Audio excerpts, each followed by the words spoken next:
I am up above Washougal, Washington today, and I'm going to go through the setup that I have on the 2019 Africa Twin for 2023. I'm going to go over what's on the bike for this year and why I chose to do what either I did or I had done. First off, I'm running Motaz dual venture tires up front. These are the ones that once they wear out in one direction, you can just take them off the rim and flip them around. They're meant to do that. Mine are actually showing some pretty good ramping finally, so it is about time to flip this one around, as you can see there. And I've got probably 6,000 miles on this tire. For the rear tire, I'm using the Motaz Tractionator Adventure, and that's got 6,000 miles on it too. And there's a ton of tread left. Ton. That's still finger depth. Now, tire choice is going to change a couple of times throughout the year. I am currently running the Motaz tires because I have not found a better set of tire for the traction that I need when I'm off the pavement. They are loud and buzzy on the pavement, but I've never had them skip out on me. I can lean the bike all the way over, no problem. Even if they did have some problems on the pavement, I probably would still run them because I'm the type that I will do stuff to my bike to optimize it for off the pavement, gravel, dirt, trails, things like that, and doing BDRs. And I am willing to do that and willing to give up some on-pavement performance to do that. So that's why I'm doing that. Now, I mentioned it's going to change a couple of times this year. End of April, in just about a month, I will be riding to the Get On ADV Fest in Mojave, California. I'm moto camping that one. So I will likely be swapping out to a set of Shinko 705s. I have very, very good experience with those. Fantastic tire.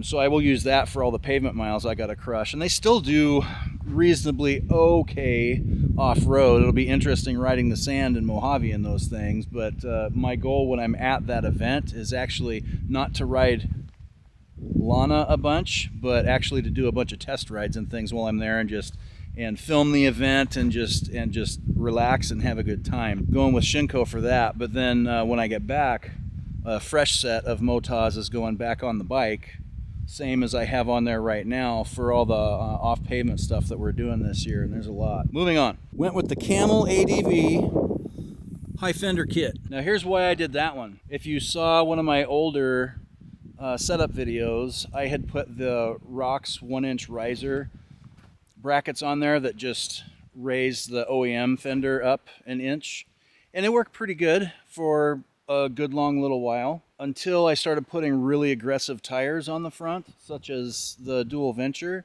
and even not going through mud, which is the primary reason why you raise the fender on an Africa Twin or any adventure bike really. With the more aggressive tires, they started picking up rocks, like good sized rocks, and they would rattle up around through the fender. And I didn't want to get to the point where, and it'd make a heck of a racket. I didn't want to get to the point where my tire was going to pick up like a stick or a larger rock, wipe out my fender.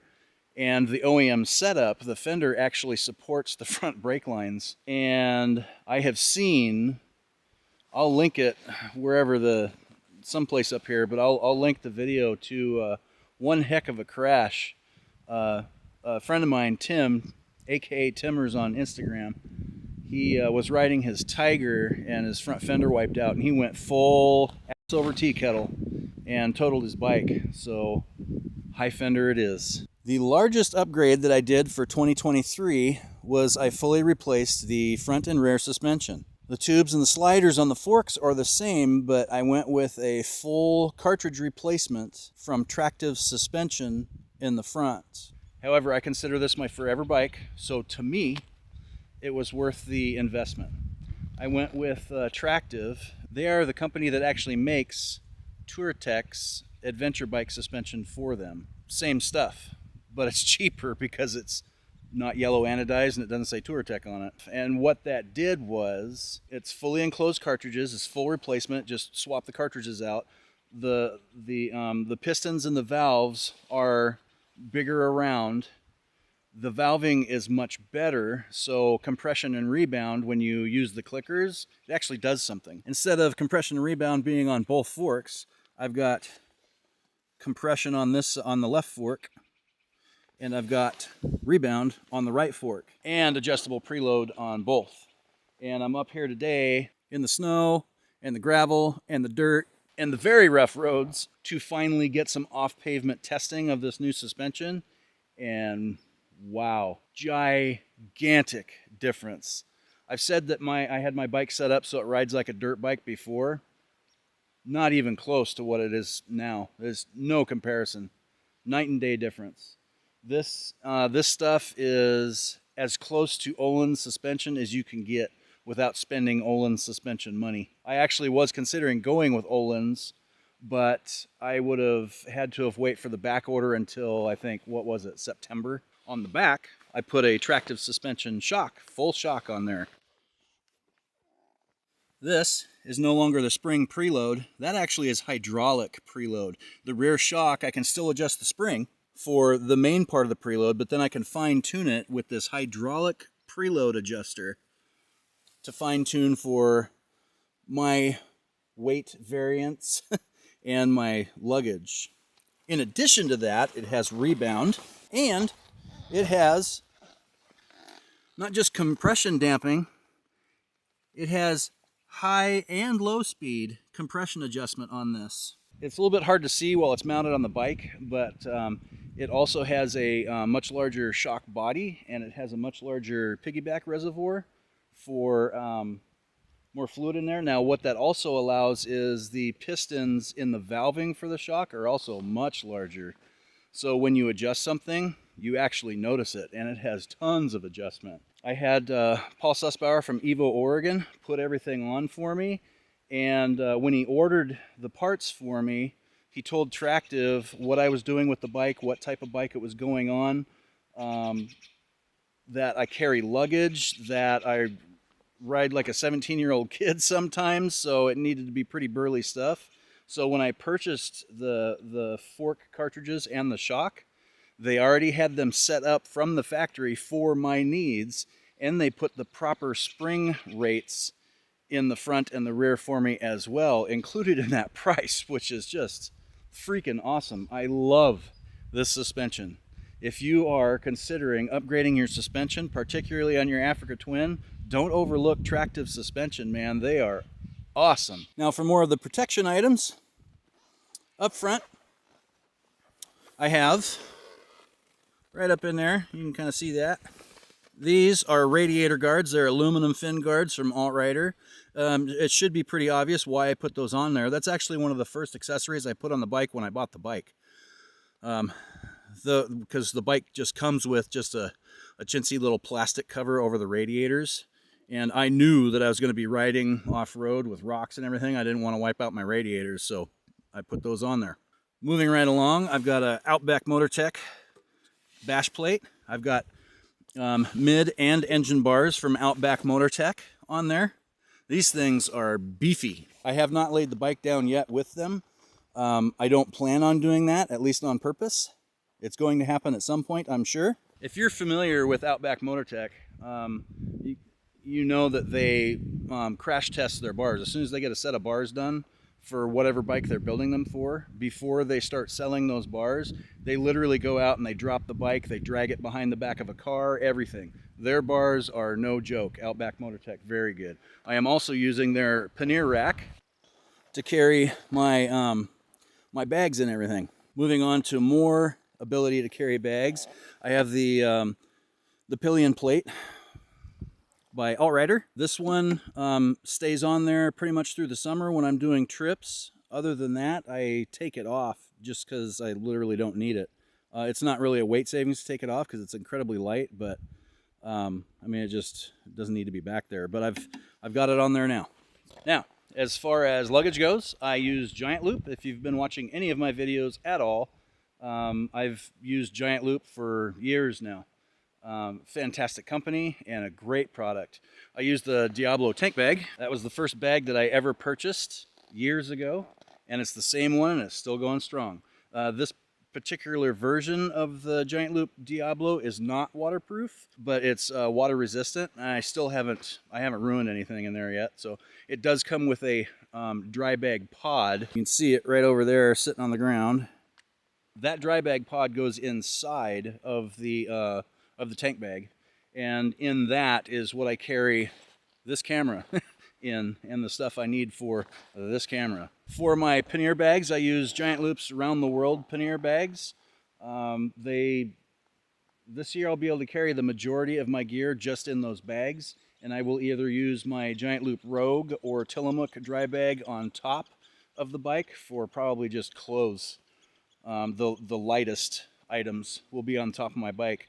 Another thing that I've done for this year, I actually had it on for the Washington BDR last year, but that was the first time I used it. But I changed the gearing on the bike, actually. I had to swap the chain and the sprockets anyway. So I went ahead and I added 2 teeth to the rear sprocket. What that does is it gives the bike a lot more low-end punch without sacrificing too much top end. To do the same freeway speed, it adds maybe 300 to 400 RPMs, which isn't horrible. I'm still right around 4,500 RPMs while I'm going down the freeway. This thing doesn't redline until I think 7 or 8. So that's perfect for me, but it has a lot more low-end throaty punch to it in first, second, third, actually any gear, really, because some of the gearing on the bike from the factory is pretty tall, actually, and adding the 2 teeth to the rear sprocket really gave me the punch that I want out of this bike. It's a fun bike. Another company that I am working with this year is A to Z Composites. And what they do is they make, the product I'm currently using are these carbon fiber fork guards. They just snap on. See? Just like that.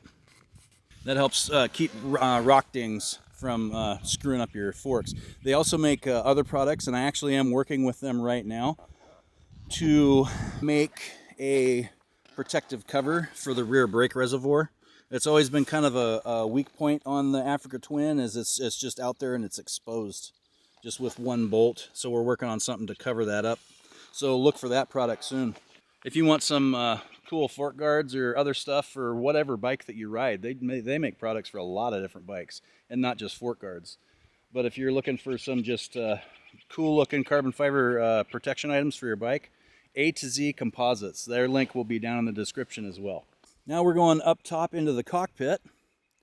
I'm using Seat Concepts seat this year. That's another company that supports me. I do have a link for them down in the description as well.